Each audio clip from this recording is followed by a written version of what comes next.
Hello, sanibonani Dumelang, igama uZandi, isibongo umfeka umalwandle lo lwandle kalula lwezibhekane zona esihambela lekude phezulu.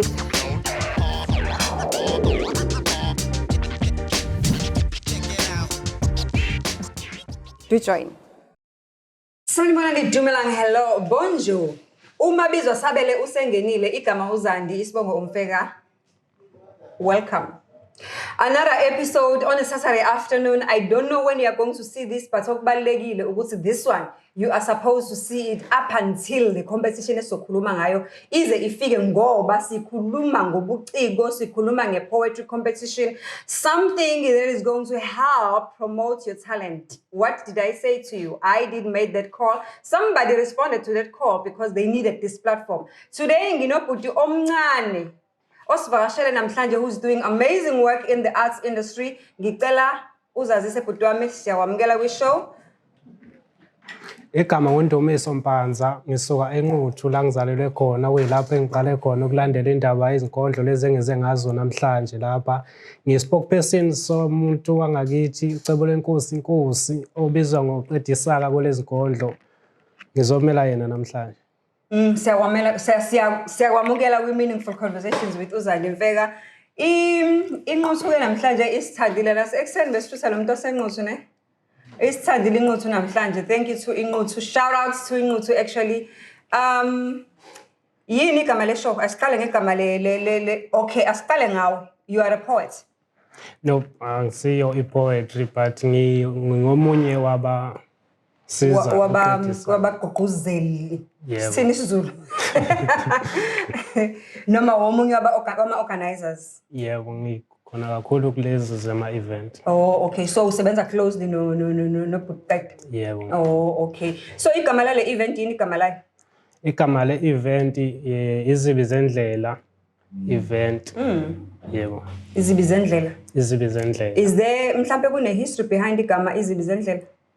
Izibi zendlela mawuzolalela kahle izinkondlo zikaQedisaka uzoyifika uthole lapho ukuthi izibi zendlela igama lenye izinkondlo ekhona la emkhakheni womlando weinkondlo zikaQedisaka. Oh, okay. Yeah. So wase decide ukuthatha i-title yenkondlo wayenza igama le-event. Yebo. So i-event le imayelana nani? Ngicela usichazele kabanzi nge-event itself. Inhloso nqangi kakhulu nge-event ugqugquzela noku-upraise ama-upcoming artists ikakhulukazi endaweni yasemakhaya okuyilapho ifocus yethu ekhona kakhulu. Ngezizathu sokuthini asifisi ukuthi abantu abasha abasakhula bey'thole sebengazazi ukuthi kumele benzeni, siveza amakhono lapha siphinde simeme nabanye abantu bakwezinye indawo zangaphandle ukuze sizothola uxhaso kubona lesiphakamisele indawo yangakithi. Okay. So i-event yenzeka ngomhla kabani? Obani abavumelekile futhi ukuthi babe ingxenye yale event? I-event siyayisikhipha ama-poster ashoyo ukuthi izokwenzeka nini. Esizoba nayo kulonyaka izoba nge-24 August. Women's Month. Yes. Special. Like abalindelekile ukuthi babe khona silindele noma ngabe ubani onesifiso sokuthi ethuthukise impilo yakhe ngoba kakhulu sizokhumbula ukuthi izinkondlo azikho nje for happiness or ziyakhulisa nangokomqondo nangumuntu ngokuphila zigcwele kakhulu nje empilweni yomuntu ukuthi nokudlala ngamagama monalelo khono nje. Yebo. So kuthiwa yini ingqikithi yomcimbi ama-poets kuphela, abanye abenza okunye okwi-performing industry abadingeki?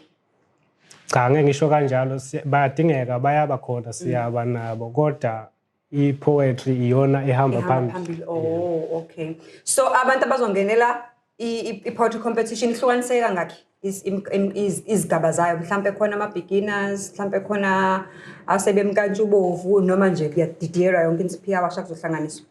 Siyasibahlanganise kodwa kakhulu sidila nama-upcoming artists ukuthi siveze wona ubala.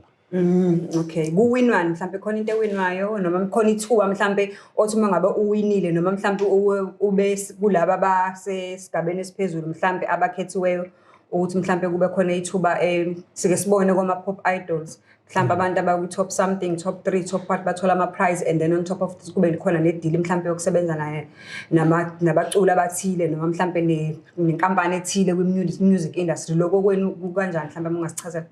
Yebo, thina okwethu ikhona iprize ihlezi ikhona ama-artist ayawina siyaba khona ngizothanda imoto noma i-quantum noma imali.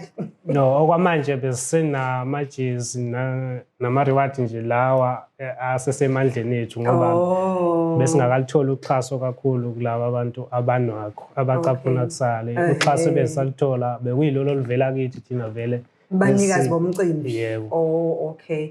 So umcimbi lo sithe ungo-September, so nuhlukanise kanjani? Khona abesilisa nabesifazane noma nakhona niyadidiyela?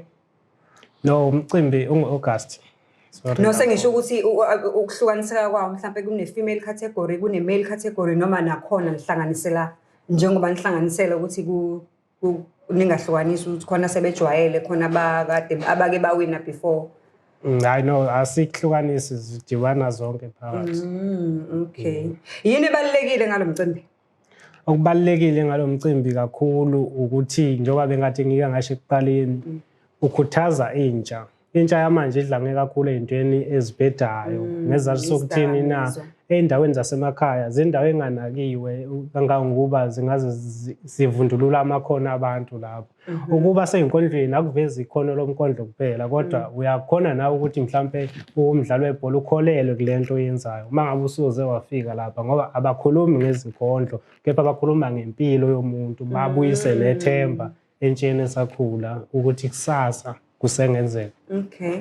So imicimbi eminingi efana nale ochazayo njengamanje uthola mhlambe khona abazicula abathile abazonandisa abanye benza izinto ezithile apart from i-competition itself. Ninabo mhlambe abantu abakhona abazonandisa lapha noma mhlambe enibabhekile ukuthi babe yingxenye yomcimbi kodwa abazobe mhlambe becula bedansa?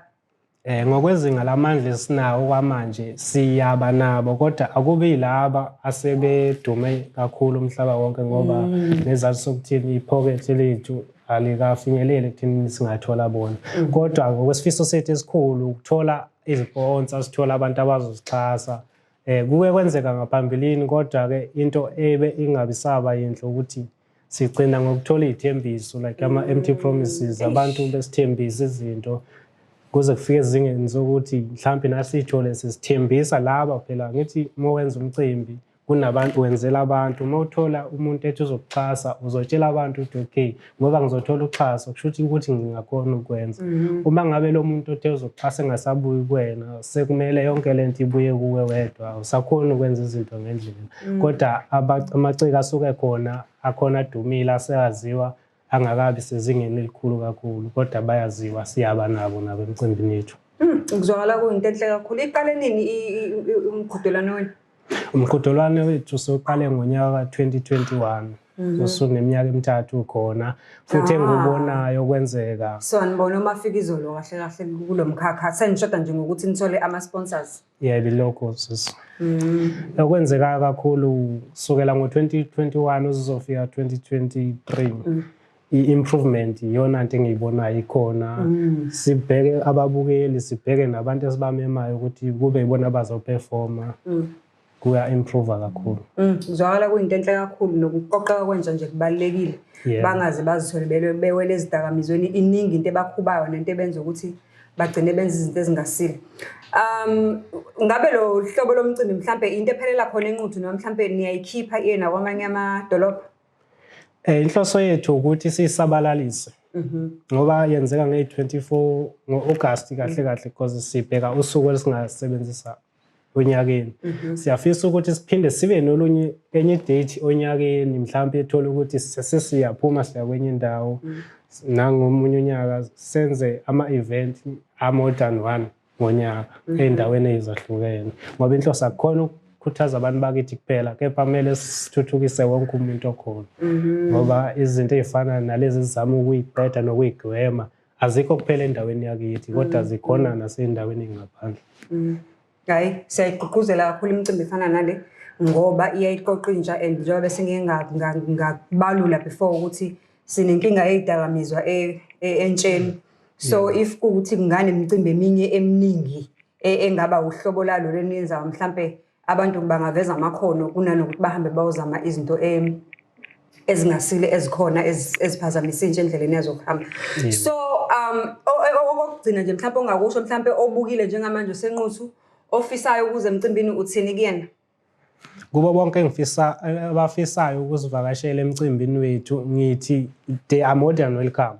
Siyafisa ukuba nabo, siyaye sihleleke izinto ezifana ne-transport, sishawe ukuthi ngoba bengeke ngasho amandla besingakabi nawo. So sinesifiso sokuthi noma ngabe ubani ofisayo ukufika, siyathembisa ukuthi uyofika ithokozela into ayoyifica futhi kukhona ayohamba kufundile lapho ngoba nathi nami ngikhule ngomuntu bengekho kulezi zinto kodwa suka ngosuku lokuqala ngivakashela indawo ekanje ngabuya nawo umqondo ukuthi no impilo ikhona la and izinto engike ngabhekana nazo zinawo ama solutions beside indaba yokuthi ngize ngenza into ezoyenza izinto zibe worse njengokuthatha ama drugs ngiphuza utshwala ngithi ngiqeda inkinga enginayo ephela kwesikhashana emva kwalapho iphinde ibuye. Kahle kahle kuqala uthi uqeda isizungu ugcine kuqeda wena.